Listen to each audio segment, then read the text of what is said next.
sun itself to last us a year and to survive, so that 10 billion people can survive. So we have a strange situation which has sort of been lost, but we actually don't have any energy shortage. And going even further than that, I would say that the categories of energy probably are more usefully thought of as sun energy, earth energy, stuff that's already here. And also, there's a very interesting, which is very relevant to this concept of free energy. If you go into the internet and look up free energy, I recommend it. It is absolutely mind-boggling how much there is about this. And some of the serious work on this was done by Tesla. Tesla is very important in terms of his work in scientific research. Another man who is surprisingly interested here is Wilhelm Reich, with his orgone energy, which he regarded as being energy before matter. And energy after matter is what we are using. And he nearly blew up the whole of New York State when he put together the two. He had some radioactive elements and put it in his orgone accumulator. And that's an experiment from 1952, which suggests again that there's energy out there that we haven't even yet discovered. And many of the physicists will agree with that. And then any of you are into some really weird stuff like dowsing, for instance, that the gentleman called Lethbridge, who also is convinced that the energy involved in dowsing is actually a new type of energy. So we may have many types of energy coming up in the future, but we have absolutely no idea exists other than in some very free areas. The future electricity mix, then, we have an existing infrastructure of grids and pipelines that's just grown up, and that's the way it is. And there's quite a few reasons to think that maybe not if we were to decide it now, we would not do anything. We thought of how much we'd probably cut all the pipelines and all the grids in England at the level of the county, and count them up. And so the whole thing has grown up based on financial engineering much more than electrical engineering. And my last point I'm going to make before Tony takes over again is that the present electricity business, and one of my concerns is the extent to which one is trying to equate energy with electricity and then get energy currencies out of the electricity, which then makes it the right wing scheme which enables one to control the population and decide who gets electricity and who doesn't. So there's some very worrying trends going in that direction. It's not based on intelligent design, which is here it's okay. And I doubt that it's any basis for a new currency. It's based principally on vested interest and a lot of very ancient technology.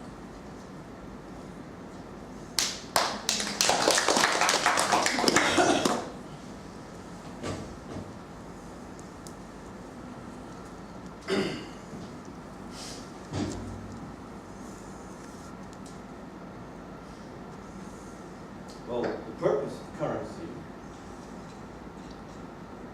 and the moral basis of the monetary systems that will evolve, we hope, to replace the expansionist systems of the last 4 centuries will be an honest currency regime based on sound public issue rather than on speculative debt creation, which is a private issue, and it's a monopoly anyway. The evolution of the same alternative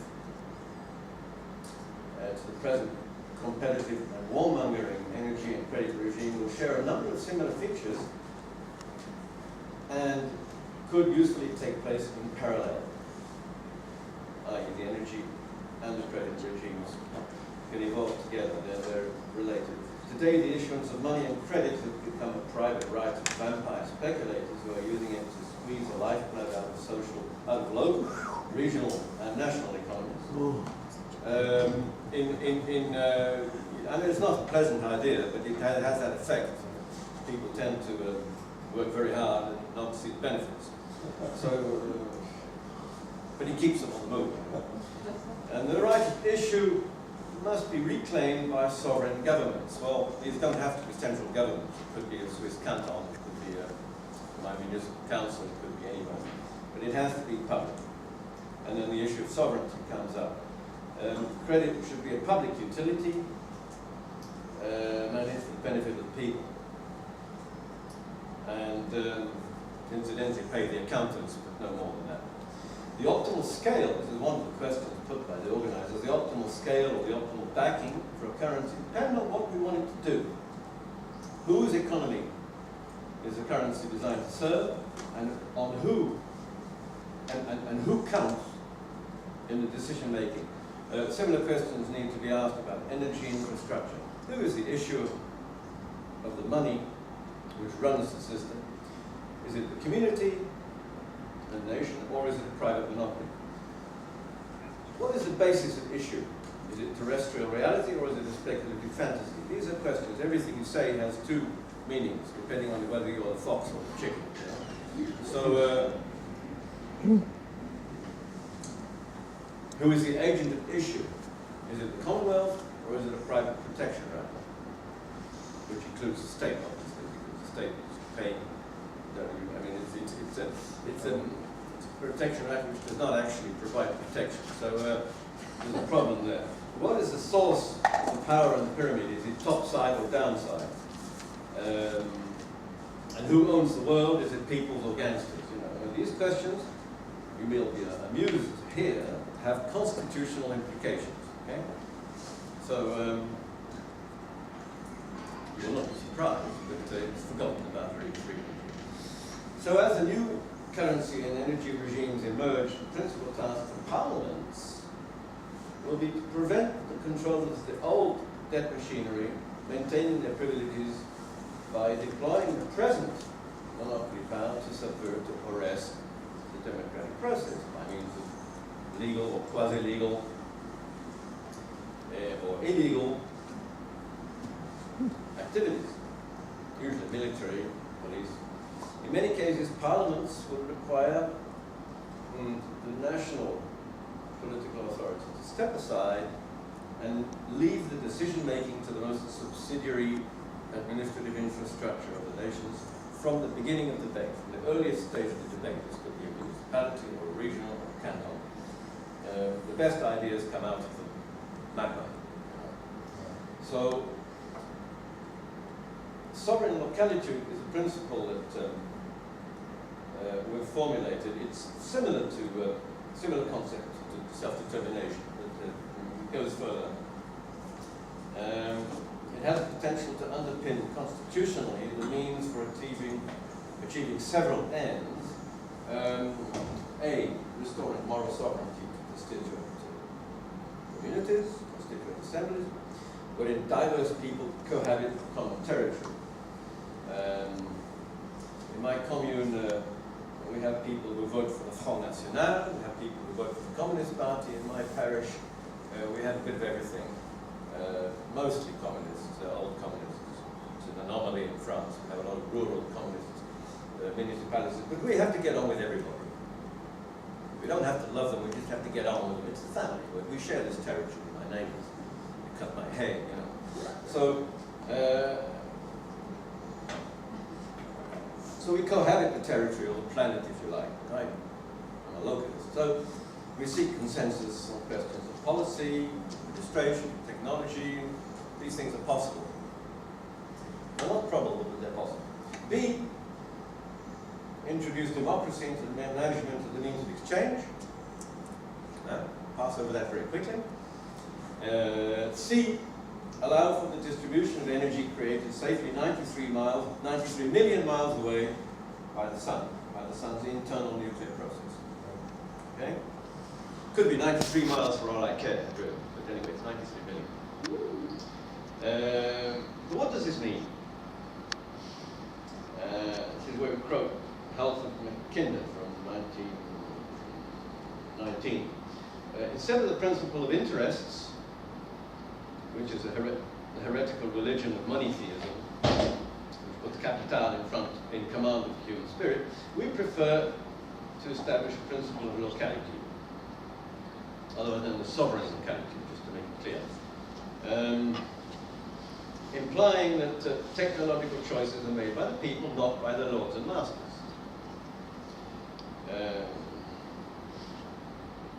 The political model for this could be Swiss Confederation. Quite good. They still haven't got rid of the oligarchy, but nobody else has either, so that's no problem. Arising from the original revolt of 1291 against the empire. today. Or the constitution written by leaders of the peasant revolts in all over Europe in the 16th century, like Michael Geismar and Ulrich Zwingli and a few other people. I mean, they got support from Ulrich Zwingli.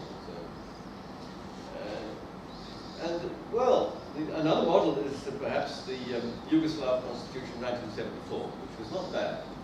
I have a French version of it. It's pretty good. And it was a final result of 4 different versions of that constitution. And Tito might have been a problem, but 74 constitution was interesting. It ought to be studied. And it might help to explain why NATO had to get rid of Yugoslavia. It was a danger.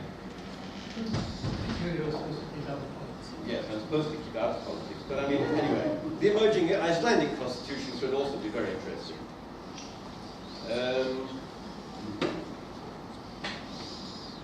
In the context of energy systems, sovereign locality means transmission grids will just be one of a series of options.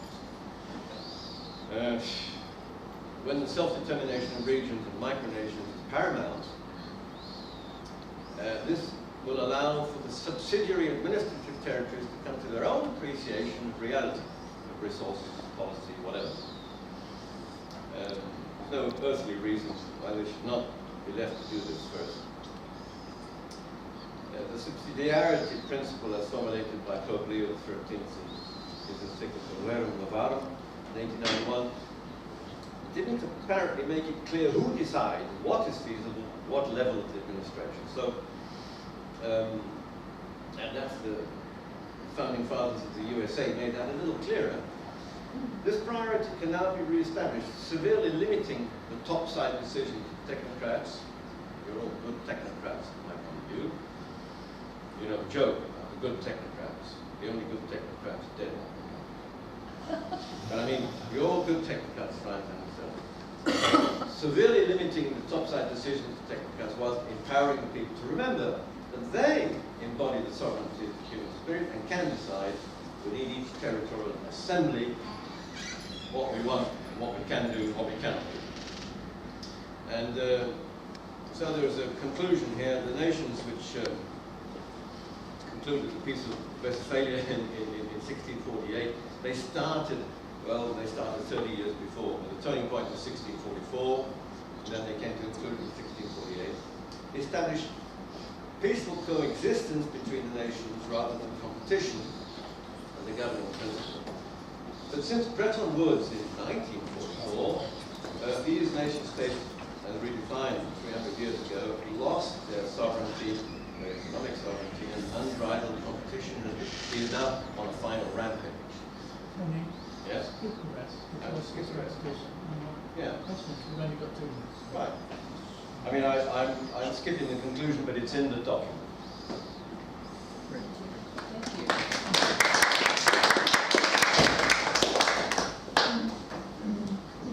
Ask this question regarding your conclusions. You know that energy system is the most complicated system which human being has made. Everything what we do affects the energy system and vice versa. And you put it here that Article 123 should be modified such that we introduce a term public energy. Can you explain what you Oh my God, Tony, you have no idea. I nicked that from Ellen Brown, and she's the one who addressed it. That's good. Public energy utilities. No, but it's the issue about this whole, what she says in the today recent article is that what we really needed to do in Europe was to reverse that. Well, Article 123 basically is about money. Let me just carry on. As you know, energy systems are centralized and decentralized. We consider a decentralized system, say a community, basically community personal system. Everything else is heavily centralized. So, how can you have a heavily centralized system of public energy? It is really, in my knowledge, confusing. Yeah. Think about it. In fact, most of the utilities are bending over backwards to try and find a way to have decentralized electricity, and what they're doing is putting all sorts of containment techniques so that when you've got your own solar panels and the deal with EDF, what they do is when the electricity is coming from the solar during the summer, they say, okay, we can't take it. So all the utilities are grappling with this issue. They know that the centralized grid is on its way out, and that they have to design for complete movement of electricity in both directions. Does that address your question? I agree with you, but decentralization Yeah. brought in energy, oligopolistic companies, not public companies, public utilities. So that's what is happening in the world, in Europe, everywhere. But we're thinking very long term here. We're thinking what is needed for infrastructure change during the 21st century so that we emerge in the 22nd century. So there's a very, very long time frame. And it's very important, I think, to think about this, how long the time frames are, and not to assume that we have to go on the 5-year time frames that the companies themselves are basically. In any case, we postulate that the technical decisions about how to design an energy system will be based on what people want in the first place. So that's the political priority. If people say we want a decentralized system, and that's it. We would have 30 years to convert it, or 60. But it's a decision. Where is the power? Yeah, it's not a question, I'm just trying to get the nutshell of it. What I invite in taking, that was all really good. Is it, this is your central point, is it that we should be very careful, in fact we shouldn't attempt to use energy as any kind of basis for money until the energy system itself has No, been transformed? absolutely not. That's not what I'm saying. What I'm saying is be very careful, because the future of energy mix is what the word I use, the future electricity mix, and the future social mix is going to be very, very different from what it is now. We've sort of got up to where we are now.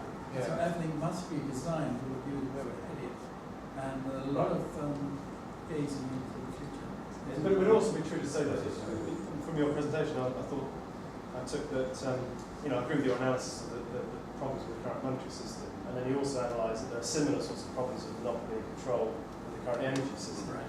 And so, at the moment, you're not going to solve weaknesses of one by attaching it to No, the I don't think I'm saying that. I'm saying whatever evolves, it's a very good opportunity. Right. But one should be clear that one's not creating what is needed in energy currency now. One has to sort of have these and then move opportunistically towards a shared goal of both better energy and a better credit infrastructure. Maxim wrote a draft declaration, where it says there are several alternative possibilities, and then it mentions one of them, which is energy. So, we can complete the list and add in half a dozen, at least, other categories of alternatives and so on. This is a huge field. Land banks, for instance. Yeah, the land bank system has a long history in pre-independence America. And also in England, there's a great competitor in the 1690s. And that New Zealand paper. So there are a lot of other ways. Yeah, there's lots of opportunities. But energy may be a very good one. That's all I'm saying. There are cheaper things, cheaper systems and more effective systems. There are all sorts of systems. There's a wide field of options. And it should be very made clear that in this paper the term left and right is used quite frequently. And it's to do, I should add a comment about that. The Article 123 of the Lisbon Treaty is about the monetary sovereignty of a nation state. Can it run public services at zero interest, or will it be bombed? If it does it, do they dare? That's the question now. I noticed in Serbia the first places to be bombed were the worker-controlled factories. Nothing strategic about that, except that they were worker-controlled. The shipbuilding in Split seemed to have escaped, but everything else was bombed. Okay, there we go. And the other thing is, I want to explain the difference between left and right. In 1789 in the French National Assembly, there was some chaos when they were counting the votes. So the Parliament of the National Assembly in 1789 said, well, please, those who are in favour of of the people, being a sovereign people unconditionally, please stand to the left. And those who would prefer to submit all our decisions to the royal veto, please stand to the right. So that is a distinction, and it still is a distinction, and it's the only important distinction to be made. vocabulary. Where is the sovereignty now? I mean, the moral side. Only we had it. Please, I just sorry. wanted to- Last question. The last question, please. Okay, just wanted to make the point that we've had all of these systems proposed so far have tried to build equality into the measurement system. And I'll be talking more and as energy as a currency. And I guess the differentiation is that I'm not saying this directly, but using energy as a currency will not have anything to do with equality. What it will do is be a cold hard measure of work. And in that in itself, by itself, it will be a very clear, stable measure, not subject to speculation, but a representation of your product. And by itself, that will get rid of a huge amount of the unfairness and distortion which we currently have in all of our systems. But it's a totally different approach. Mine is completely technical and political, and I'm not trying to build fairness into the system, but in itself, it will represent a much more fair system because it gets rid of the So fairness expectation. as an emerging property. That's Hallelujah to that, if that's indeed. Okay, thank you very much. Thank you. Before we go for the break, I would like to attract your attention to this piece of paper. All of you have it in your participants' materials in the notebook. This is actually the declaration of the First International Social Transformation Conference. If you have any suggestions, any objections, any proposals, please just write on the back of the paper and put it on the registration desk.